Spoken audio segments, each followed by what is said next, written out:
오늘 데살로니가전서 이제 5장 지난 시간에 이어서 계속 공부하도록 하겠습니다. 데살로니가전서 5장 12절부터 28절까지입니다. 제가 읽겠습니다. 형제들아, 우리가 너희에게 간구하노니 너희 가운데서 수고하고 주 안에서 너희를 다스리며 훈계하는 사람들을 알아서 그들의 하는 일로 인하여 사랑으로 그들을 극진히 존경하라. 너희는 서로 화목하라. 형제들아, 너희에게 권고하노니 무질서한 자들을 훈계하며 낙담한 자들을 위로하고 약한 자들을 붙들어주며 모든 사람들에게 오래 참으라. 주의하여 아무에게도 악으로 악을 갚지 말고 오히려 너희 자신들 가운데서와 모든 사람들에게 선한 것을 항상 따르라. 항상 기뻐하라. 쉬지 말고 기도하라. 모든 일에 감사하라. 이것은 그리스도 예수 안에서 너희에 관한 하나님의 뜻이니라. 성령을 소멸하지 말라. 예언을 멸시하지 말라. 모든 일을 시험하여 보고 선한 것을 붙잡으라. 악은 어떤 형태이든지 피하라. 화평의 하나님 바로 그분께서 너희를 온전히 거룩하게 하시고 너희의 온영과 혼과 몸이 우리 주 예수 그리스도께서 오실 때까지 책망할 것이 없게 보존되기를 하나님께 기도하노라. 너희를 부르시는 분은 신실하시니 그가 또한 이것을 행하시리라. 형제들아, 우리를 위하여 기도하라. 거룩한 입맞춤으로 모든 형제들에게 문안하라. 내가 주를 힘입어 너희에게 부탁하노니 이 편지가 모든 거룩한 형제들에게 읽혀지게 하라. 우리 주 예수 그리스도의 은혜가 너희와 함께 있을지어다. 아멘. 이제 이 바울은 데살로니가 교회에 보내는 이 첫 번째 편지를 이제 마무리하려고 합니다. 어떻게 하면 성도들이 올바른 삶을 살 수 있을까? 그에 대한 이 바울의 염려를 우리는 이 서신을 통해서 이제 발견하게 됩니다. 지금 당장 주님께서 오신다면 자, 우리는 어떤 모습으로 주님께 발견될 수 있을까요? 어떤 모습으로 발견이 되어야 할까요? 자, 우리는 우리 자신이 사는 이 삶의 현장에서 주님을 맞이하게 되겠죠? 주님을 맞이하기 위해서 마치 종말론자들처럼 집단 생활을 해야 하는 것은 아니라는 것을 여기서 얘기하고 있습니다. 우리는 우리가 사는 삶의 현장에서 어떤 모습으로 발견되어야 할지를 깊이 생각해보는 그런 시간이 되었으면 합니다. 이제 본론으로 한번 들어가 보겠습니다. 12절입니다. 형제들아, 우리가 너희에게 간구하노니 너희 가운데서 수고하고 주 안에서 너희를 다스리며 훈계하는 사람들을 알아서 그들의 하는 일로 인하여 사랑으로 그들을 극진히 존경하라. 너희는 서로 화목하라. 교회의 화목을 지금 강조하고 있죠. 그렇게 하려면은 영적 지도자와의 관계가 바로 세워져야 합니다. 그것을 여기서 이제 말하고 있는데 그들이 무슨 일을 하고 있는지를 한번 보라는 거예요. 그 목사들이 무슨 일을 하고 있는지 그것을 한번 살펴보라. 자, 이 구절과 함께 우리가 공부해야 할 구절들이 있는데요. 디모데전서 5장 17절과 또 히브리서 13장 17절 등인데요. 한번 먼저 디모데전서 5장 17절을 한번 보세요. 디모데전서 5장 17절에는 자, 잘 다스리는 장로들을 배나 존경할 사람으로 여기되 특별히 말씀과 교리에 수고하는 이들에게 그리할지니라. 그 다음에 히브리서 13장 17절 한번 보세요. 히브리서 13장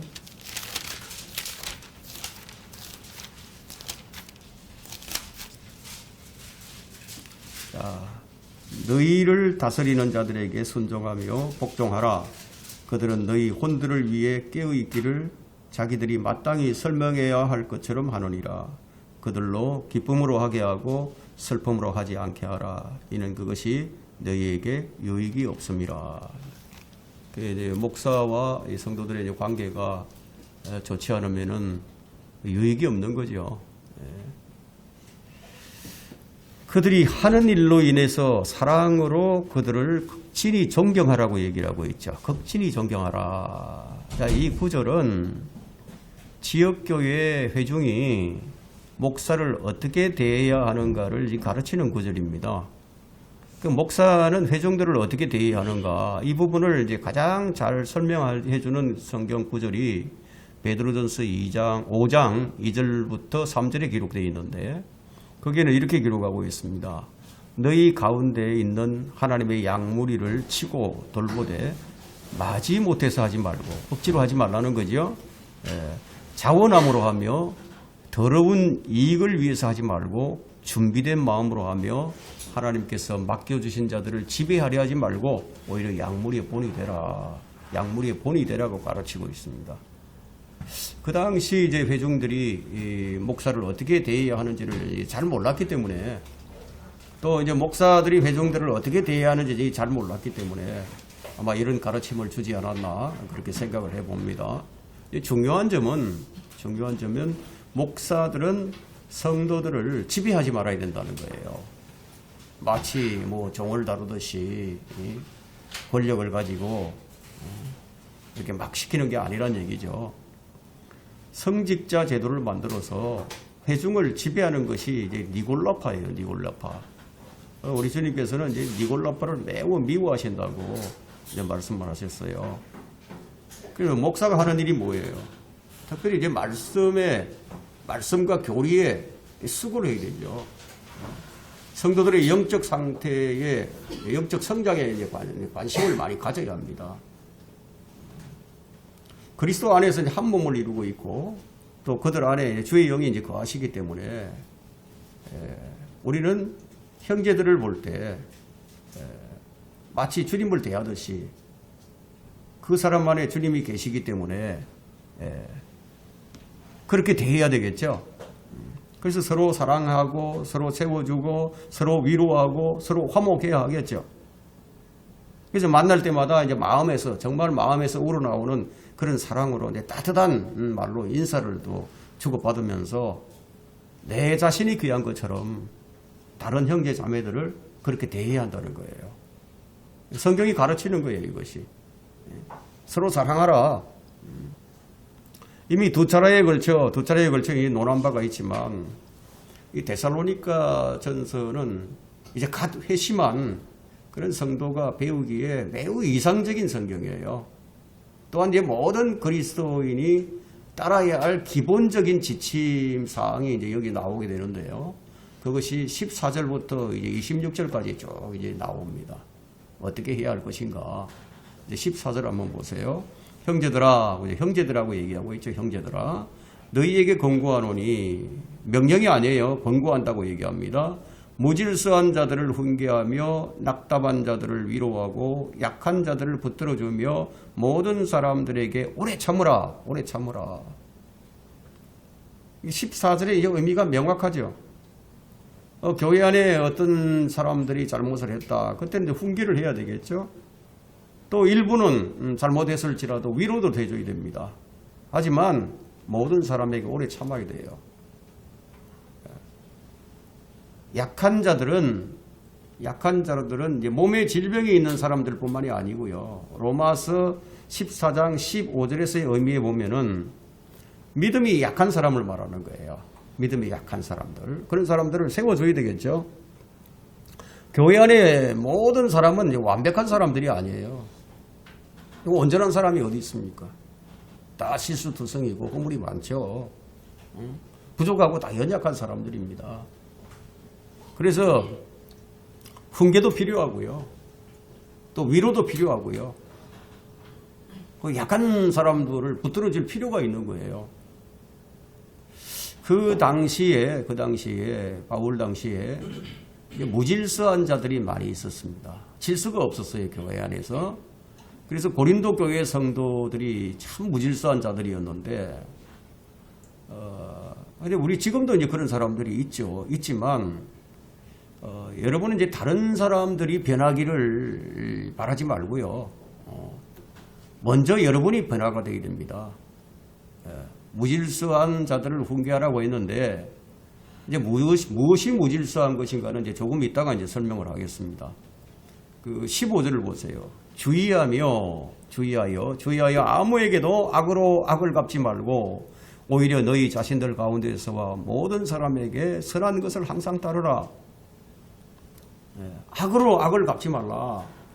이렇게 말씀하고 있는데, 근데 오늘날 극단주의자들은 악으로 악을 갚아버리죠. 성경을 거부하는 사람들이죠. 극단주의자들은. 모든 사람 가운데서 오직 선한 것을 따라야 한다는 거예요.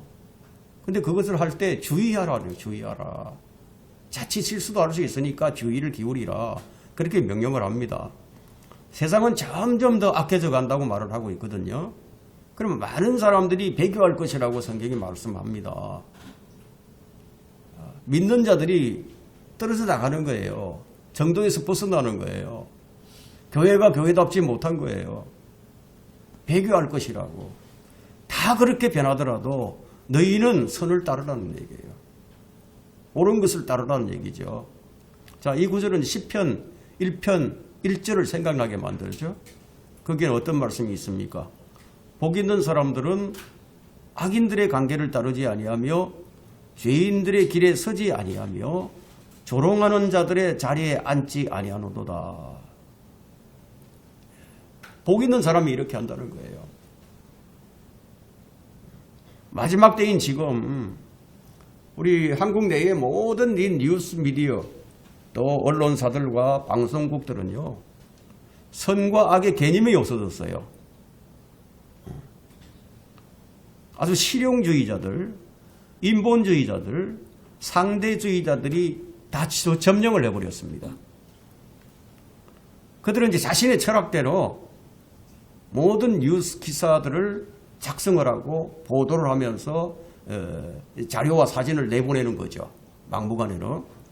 초등학교 때부터 대학원까지 전 교육 과정에서 선과 악의 개념이 사라져 버렸습니다. 그래서 오늘날 이 방송 매체와 언론 매체가 규정하고 있는 악은요, 어떤 게 악인지 아세요? 변태 성욕자, 낙태론자, 교황, 모슬렘, 락 가수들, 범죄자들, 진화론자들, 정부 권력, 또 영화배우 권력자들, 또 영화배우, 가톨릭, 뭐 이슬람교 등에 대해서 이의를 제기하는 것을 그걸 악이라고 얘기하는 거예요. 그것이 잘못됐다 이러면 그게 악이에요. 이들의 관조를 대변해주는 이 문구가 있는데 이사야 5장 20절에 그 말씀이 있습니다. 이사야 5장 20절에는 악이 선하다고 하고요, 선이 악하다 그렇게 한다는 거죠. 그래서 선이 악하다 하고 악이 선하다 하고 선이 악하다 하며 하는 자들과 빛 대신 어두움을, 어두움 대신에 빛을 두며 단 것 대신에 쓴 것을, 쓴 것 대신에 단 것을 두는 자들에게 화로다. 화가 있을 것이라고 말합니다. 오늘날 이 예술 철학은 이렇게 말을 하죠.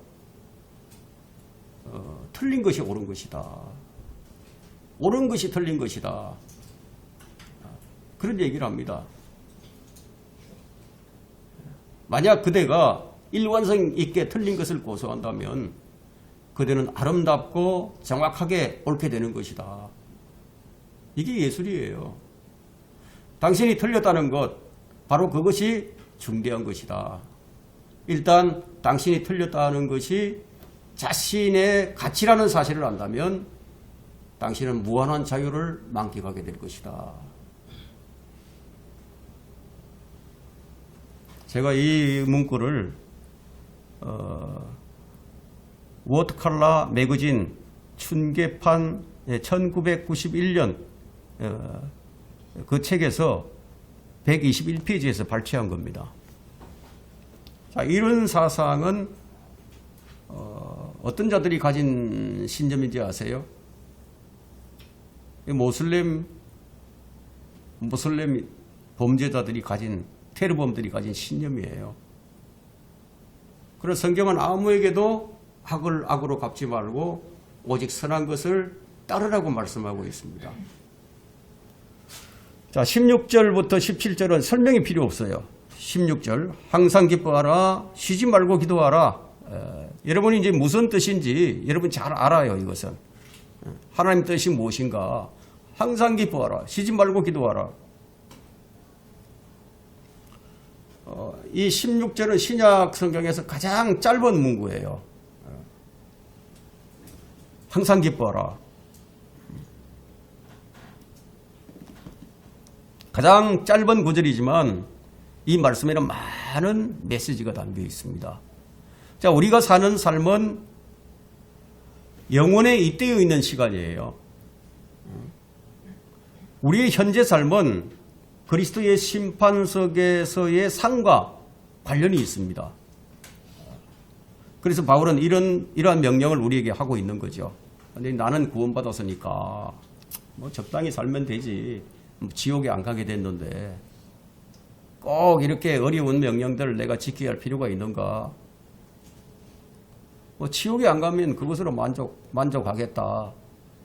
뭐 이런 생각을 하는 사람들이 참 많이 있죠. 근데 그런 생각은 마귀가 넣어주는 생각이에요. 하나님께서는 우리가 하나님의 뜻대로 살기를 기대하십니다. 혹자는 이런 얘기를 해요. 어떻게 항상 기뻐하고 어떻게 쉬지 않고 기도를 할 수 있겠느냐. 어떻게 모든 일에 다 감사를 할 수 있느냐. 이건 말이 안 되는 것이다. 뭐 이렇게 이제 생각하는 사람들이 있죠. 그렇다면 바울이 지금 말도 안 되는 얘기를 하고 있는 건가요? 바울이 성령 안에서 살다 보니 성령 안에서 살아보니까 이게 되더라. 그래서 너희도 그렇게 살 수 있다. 그걸 얘기하고 있는 거죠. 아마 하박국 선지자를 한번 생각을 해보세요. 하박국 선지자는 이렇게 얘기를 합니다. 무엇인가를 깨달았어요. 무엇인가를 깨닫고 나니까 이런 얘기를 할 수 있었는데 한번 보겠습니다.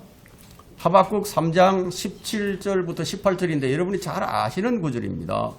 비록 무화과 나무가 무성치 아니하고 포도나무들의 열매들이 없고 올리브나무의 수고가 헛끝이 되고 밭들이 양식을 내지 못하며 우리들에는 양떼가 끊어지고 외양간에는 소떼가 없을지라도 나는 여전히 주를 기뻐할 것이요 나는 내 구원의 하나님을 즐거워하리라.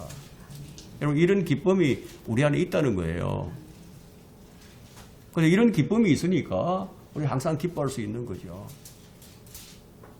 육신적으로 힘들더라도 정말 환경이 어렵더라도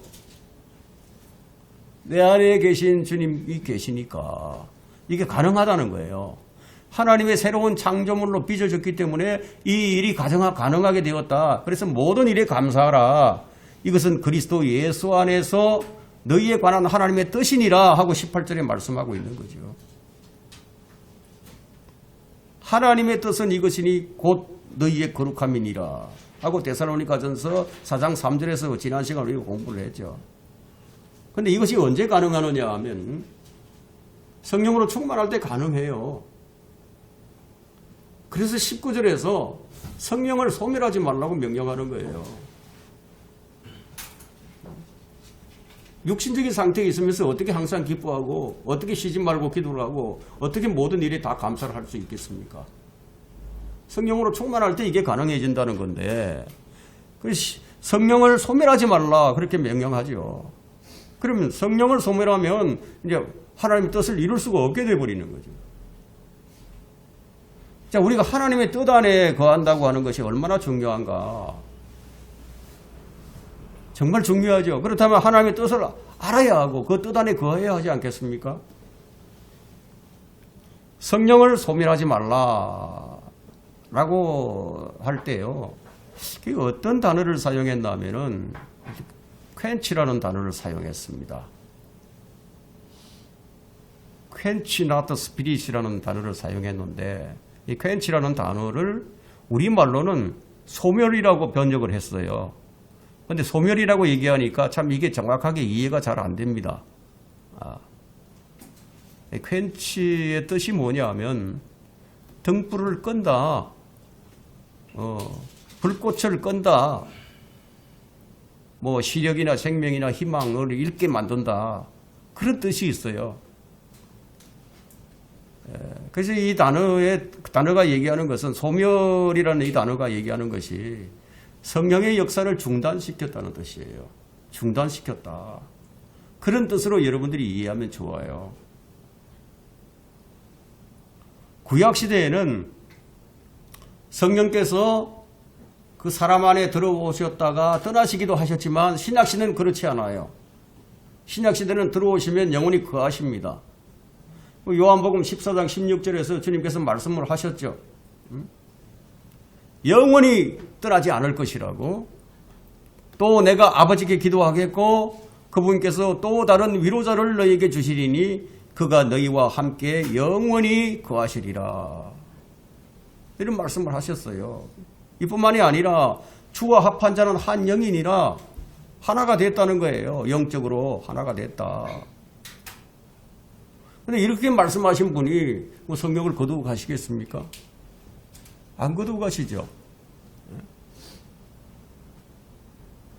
그리고 성령께서 우리 안에 계시니까 그래서 우리가 성령의 전이에요. 하나님의 전이 성전이 됐어요.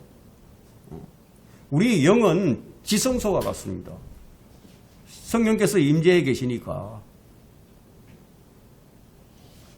우리 혼은 성소와 같아요. 우리 몸은 뜰과 같아요.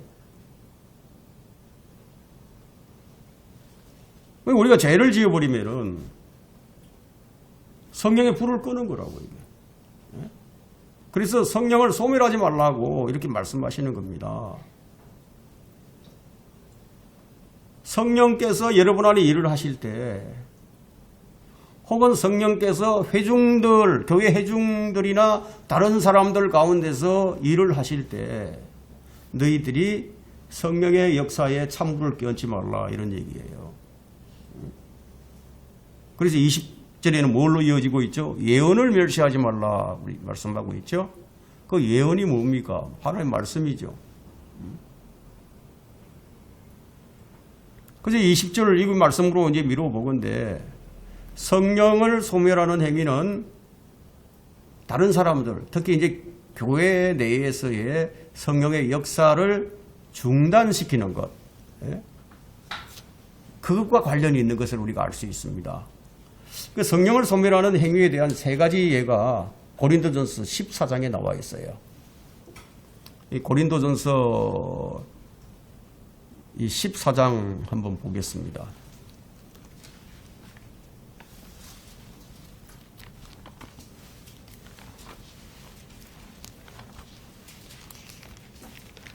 고린도 교회가 성령을 소멸시키는 일들을 많이 했죠. 14장 7절에 보면은 자, 이런 말씀이 있어요. 필이나 하프같이 생명이 없는 것일지라도 소리를 낼 때 그 소리를 구별하지 아니하면 피리를 부는 것인지 하프를 타는 것인지 어떻게 알 수 있겠느냐. 그리고 11절에 그러므로 내가 그의 말의 뜻을 알지 못하면 말하는 그 사람에게 나는 야만인이 되고 말하는 그 사람도 나에게 야만인이 되니라. 16절 보세요. 만일 네가 영으로 축복하면 네가 말하는 것을 깨닫지 못한 채 그 자리에 앉아 있는 사람은 네가 무슨 말을 하는지 이해하지 못하는데 어떻게 너의 감사에 아멘할 수 있으리요. 그리고 19절 한번 더 보세요. 19절. 그러나 교회 안에서는 1만 마디에 알지 못하는 방언으로 말하기보다는 차라리 나의 지각으로 5마디 말을 하여 나의 말로 다른 사람들을 가르칠 수 있기를 원하노라. 또 23절 한번 보세요. 그러므로 온 교회가 한자리에 함께 모여 모두 방언들로 말을 하게 되면 오늘날 이런 교회 안에서 이런 일들이 많이 일어나죠. 배우지 못한 사람들이나 믿지 않는 사람들이 들어와서 배우지 못한 사람들 뭐 다른 방언으로 얘기하는데 그 배우지 못했으니까 무슨 말을 하는지 못 알아듣죠. 믿지 않는 사람들이 들어와서 너희가 미쳤다고 말하지 아니하겠느냐. 28절을 보세요. 또. 그러나 만일 통역하는 자가 없거든 교회에서는 조용히 하고 자신과 하나님께만 말하라. 방언하는 사람들은 이렇게 하라는 거예요. 교회에서는 조용히 하라고. 또 39절 한번 보세요. 33절 보세요. 33절. 이는 성도들의 모든 교회에서와 같이 하나님은 혼란의 창시자가 아니라 화평의 창시자이심이라. 우리 39절. 자, 이렇게 이제 쭉 설명을 했어요. 바울이 쭉 설명을 하고. 근데 이 말을 안 듣는 사람들이 있어요. 나는 이렇게 하는 게 좋다 생각하고 계속 방언을 해대고 이런 사람들이 있었어요. 그러니까 바울이 뭐라고 얘기하느냐. 39절에서 그러나 누구든지 무지하면 무지하게 내버려 두라. 말귀를 못 알아들으면 그냥 내버려 두라는 거예요. 근데 고린도, 그 당시 고린도 교회는 영적 은사만을 자랑하는 육신적인 교회였습니다. 그들은 방언으로 무질서했어요. 질서가 없었어요. 교회 안이 혼란스러웠습니다. 방언으로 무엇을 했느냐? 예언을 멸시했습니다. 영적 분별력이 전혀 없었죠. 그래서 바울은 교회 안에서 일을 어떻게 하라? 40절에 보니까 모든 일을 품위 있게 하고 또 질서 있게 하라. 그러니까 교회 안에서 무분별하게 방언을 하는 것이 바로 성령의 역사를 소멸하는 것이 된다는 거예요. 이제 바울은 이제 가장 중요한 분별력을 갖기를 원하고 있습니다. 이제 본문으로 돌아와가지고 데살로니가전서 5장 21절을 보세요. 자, 거기에는 모든 일을 시험하여 보고 선한 것을 붙잡으라. 시험해 보라고 얘기하죠. 모든 일에 다 시험해 보라는 거예요. 교회를 선택하는 일이든지 성경을 선택하는 일이든지 형제를 사귀는 일이라든지 뭐 어떤 것들이 성경이 말을 하고 있는 것인지 성경이 말하지 않는 것인지 어떤 것들이 건전한 말씀인지 아닌지 이 분별하는 것이 매우 중요하다는 거예요. 왜냐하면 성경에는 서로 상충하는 교리들이 많이 있어요. 서로 막 충돌을 일으키는 교리들도 있습니다. 그러면 어느 시대에 어느 사람에게 적용되는 말씀인지 아는 것은 매우 중요해지겠죠. 그래서 모든 일을 시험해 보라고 말씀하시는 거예요. 누구라고 검증해 보지 않고 믿어서는 안 된다는 거예요. 돌다리도 두들겨 보고 건너야지요. 위조 달러 지폐를 진짜 달러 지폐와 비교하듯이 비교를 해야 된다는 거예요. 여러분 진짜 그 달러를 세밀하게 공부를 하게 되면요. 위조 달러를 금방 단번에 알 수 있습니다. 그래서 21절 말씀에 순종하지 않으면 필연적으로 발생하는 일이 있어요. 그게 뭐냐? 악에 빠진다는 거예요. 그래서 악은 어떤 형태든지 피하라고 22절에 말씀하고 있죠. 성경이 악을 피하는 것에 관해서 말을 할 때 악은 어떤 형태든지 뭐 어떤 형태나 또 어떤 종류에 대해서만 말하는 것이 아니고 그냥 악처럼 보이는 거 있어요. 아, 저건 악한 것처럼 보인다. 혹은 악을 행하는 것처럼 그렇게 보이는 것조차도 피하지 않으면 안 된다고 말씀하는 거예요. 피하지 않으니까 자꾸 넘어지는 거죠. 틴테일, 여러분 틴테일 아시죠? 틴테일 성경. 틴테일 성경을 쓴 사람이 틴테일인데 이 틴테일은 우리에게 모든 의심스러운 것들을 피하라고 말씀하고 있습니다. 의심스럽게 보이면 일단 피하라는 거예요. 한 흑인 설교자가 이렇게 설교를 했습니다. 당신 이웃의 수박밭을 지나갈 때 신발끈을 매려고 몸을 숙이지 마시오. 그만큼 조심하라는 거예요. 우리 주위에 조심할 것이 얼마나 많이 있습니까? 사실 컨트롤이 잘 안 되는 경우가 많거든요. 정말 심신을 잘 단련한 사람이 아니라면은 컨트롤하기 힘들어요. 피하는 것이 좋은 거예요. 자, 23절을 보세요. 화평의 하나님 바로 그분께서 너희를 온전히 거룩하게 하시고 너희의 온 영과 혼과 몸이 우리 주 예수 그리스도께서 오실 때까지 책망할 것이 없게 보존되기를 하나님께 기도하노라. 여기 보니까 이제 사람이 3분법으로 되어 있는 것이 나오는데, 그런데 사람은 2분법으로 되어 있다 이렇게 주장하는 사람들도 있죠. 그러면 하나님의 형상을 따라서 사람이 만들어졌어요. 그러면 하나님은 삼위일체 하나님이잖아요. 사람을 만약에 사람을 2분법으로 생각한다면 삼위일체 하나님을 부정하는 꼴이 되는 거예요. 인간이 하나님의 형상과 모습을 따라서 지어졌기 때문에, 그래서 2분법을 주장하는 사람들은 바로 그것을 부인하게 된다. 몸에 관한 부분은요, 긴 설명이 필요 없죠. 모두가 다 알고 있는 거예요. 우리 몸에 대해서는 말 그대로 생물학적인 육체예요. 흙으로 만들어진 육체죠. 그럼 혼은요? 혼이 몸의 형태를 지니고 있지 않고 단지 그냥 개개인의 생명을 의미할 뿐이라고 생각한다면은 어떻게 되겠습니까?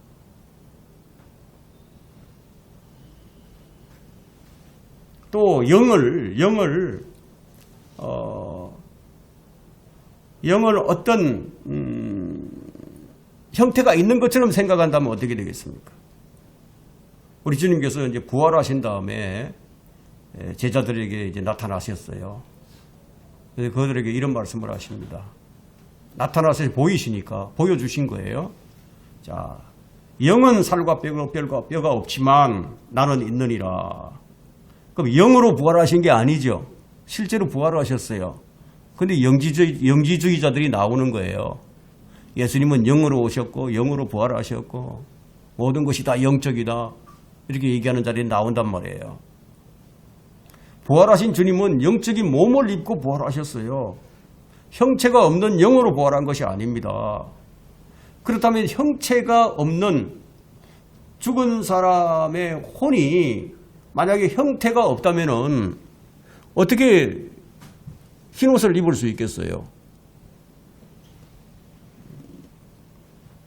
우리 주님께서 요한계시록 16장 24절에 그들 각자에게 긴 흰옷을 주시면서 그들 동료종과 형제도 그처럼 죽임을 당하여 그 수가 가득 채워질 때까지 잠시만 더 쉬라고 말씀하시더라. 죽은 사람들의 혼이 올라와 있어요. 혼은 비물질이지만 몸의 형태를 가지고 있으니까 옷을 입을 수 있어요. 그런데 영은요, 바람과 같아요. 형체가 없어요. 영은 옷을 못 입어요. 그렇지만 혼은 입을 수 있다는 거예요. 만일 혼이 영과 같이 형태가 없다면 지옥에 간 부자가 왜 자기 혀에 물을 찍어서 내게 좀 떨겨달라고 이런 얘기를 하겠습니까? 자, 우리는 이 성경이 무엇을 말하고 있는가에 거기에 초점을 맞춰야 돼요. 영에 관해서는 여러 차례 제가 설명을 한 바가 있고요. 영은 공기와 같죠. 바람과 같습니다. 아무런 형태가 없어요. 사람의 영은 하나님과 소통하는 기관입니다. 우리가 거듭난다고 할 때 바로 이 영이 거듭나는 거예요. 아담의 죄로 인해서 아담의 후손들은 하나님의 형상을 잃어버렸어요. 하나님의 형상은 예수 그리스도십니다. 예수 그리스도를 잃어버린 거예요. 그 영은 하나님과 소통할 수 없는 상태가 되어버렸어요. 이 영이 예수 그리스도의 구속의 사역을 믿고 받아들일 때 성령에 의해서 새롭게 되는 거예요. 이것이 거듭남입니다. 이때 일어나는 일이 주와 합하여 한 영이 된다는 거예요. 이것에 관해서 고린도전서 6장 17절에서 그러나 주와 합한 자는 한 영이니라. 여기에 무슨 더 설명이 더 필요하겠습니까? 자, 우리는 성경이 뭐라고 말씀하고 있는가 그걸 잘 들으면 돼요. 여기에 토를 달 필요가 없다는 거죠. 창세기 2장 7절은 창조주께서 그분의 형상을 따라 인간을 만드셔서 몸과 혼과 영이 있게 되었음을 말해줍니다. 그래서 데살로니가전서 5장 23절은 교리적인 진술로서 주님께서 나타나실 때 우리의 세 가지의 구성 요소가 어떤 상태로 발견되어야 할 것인가에 관해서 얘기를 하는 겁니다. 여러분이 어떤 상태로 발견되기를 원하는지 한번 스스로 판단을 해보세요. 자, 24절을 봅니다. 너희를 부르시는 분은 신실하시니 그가 또한 이것을 행하시리라. 24절은 영원한 보장이죠. 영원한 보장에 대한 하나님의 약속인데 이 시대의 구원의 영원한 보장은 어떠한 행위도 뒷받침되지 않는다는 것을 보여줍니다. 그냥 선물로 주어지는 것이니까. 이 구절과 연결되는 구절이 빌립보서 1장 6절과 빌립보서 3장 21절이 있습니다. 주께서 오실 때까지 우리를 어떻게 하실 것인가를 설명하는 구절이 빌립보서 1장 6절이에요. 이 일을 주님께서 시작을 하셨습니다. 바울이 이렇게 얘기합니다. 우리가 이것을 확신하노니 너희 안에서 선한 일을 시작하신 그분께서 예수 그리스도의 날까지 그 일을 완성하시리라. 우리가 완성하는 게 아니에요. 그분이 완성하신다는 거예요. 빌립보서 3장 21절에도 그가 만물을 자신에게 복종시키는 그 능력의 역사로 인하여 우리의 천한 몸을 그분의 영광스러운 몸과 같이 변모시키시리라. 이것도 그분이 하시는 일이에요. 우리는 지금 그분이 이것을 행하시리라 이 말씀을 우리가 기다리고 있는 중입니다. 이 진리를 찾기 위해서 다른 데 기웃거릴 필요가 없죠. 이것은 주님께서 이루어 주실 것이 확실하니까. 그분은 신실하잖아요. 25절을 보세요. 형제들아 우리를 위하여 기도하라. 별다른 설명이 필요 없는 구절입니다. 형제 서로 간에 기도를 해야죠. 26절도 마찬가지예요. 거룩한 입맞춤으로 모든 형제들에게 문안하라. 로마 가톨릭은 이제 거룩한 입맞춤을 화평의 입맞춤으로 대체를 했습니다. 화평의 아비인 압살롬이 바로 이런 입맞춤을 한 사람이었죠. 즉 그리스도는 평화롭게 와서 화평으로 세상 사람들을 멸망시킬 사람이기 때문에 그자는 유다 이스카리웃의 입맞춤으로 입을 맞추게 될 거예요. 시몬 베드로는 이 입맞춤을 사랑의 입맞춤이라고 얘기하고 있는데 오늘 본문에서 얘기하고 있는 게 거룩한 입맞춤을 너희는 사랑의 입맞춤으로 서로 문안하라. 베드로전서 5장 14절에 말씀합니다. 이 입맞춤은 대개 볼과 볼을 맞대는 것이고 남자 대 남자, 여자 대 여자로 하는 동성 간의 입맞춤이에요. 자, 27절 봅니다. 내가 주를 힘입어 너희에게 부탁하노니 이 편지가 모든 거룩한 형제들에게 읽혀지게 하라. 모든 형제가 거룩하다고 얘기를 합니다. 모든 형제들. 자, 성경은 단 한 번도 거룩이라는 말을 가톨릭 신부나 교황이나 동정녀 마리아에게 붙인 적이 없어요. 자, 28절을 보세요. 우리 주 예수 그리스도의 은혜가 너희와 함께 있을지어다. 아멘. 이 은혜가 무엇인지는 고린도후서 8장 9절의 정의를 내리고 있는데 고린도후서 8장 9절에는 너희가 우리 주 예수 그리스도의 은혜를 알거니와 부요하신 분이 너희를 위하여 가난하게 되신 것은 그 가난함으로 인하여 너희를 부요하게 되도록 하십니다. 이제 우리가 이것을 여러분들이 구하는 자들이 되어야 합니다. 이 은혜는 로마서, 고린도 전후서, 갈라디아서, 에베소서, 빌립보서, 골로새서, 디모데후서, 디도서, 빌레몬서 등의 서신 마지막 장을 장식합니다. 이 은혜가 날마다 우리에게 베푸시는 은혜가 없이는 우리가 하나님의 뜻대로 살아가기란 불가능합니다. 여러분은 이제 모두 노아가 하나님의 얼굴에서 은혜를 찾았던 것처럼 여러분 모두도 하나님의 얼굴을, 하나님의 은혜를 구하는 그런 자들이 되시길 바랍니다. 여기까지 합니다.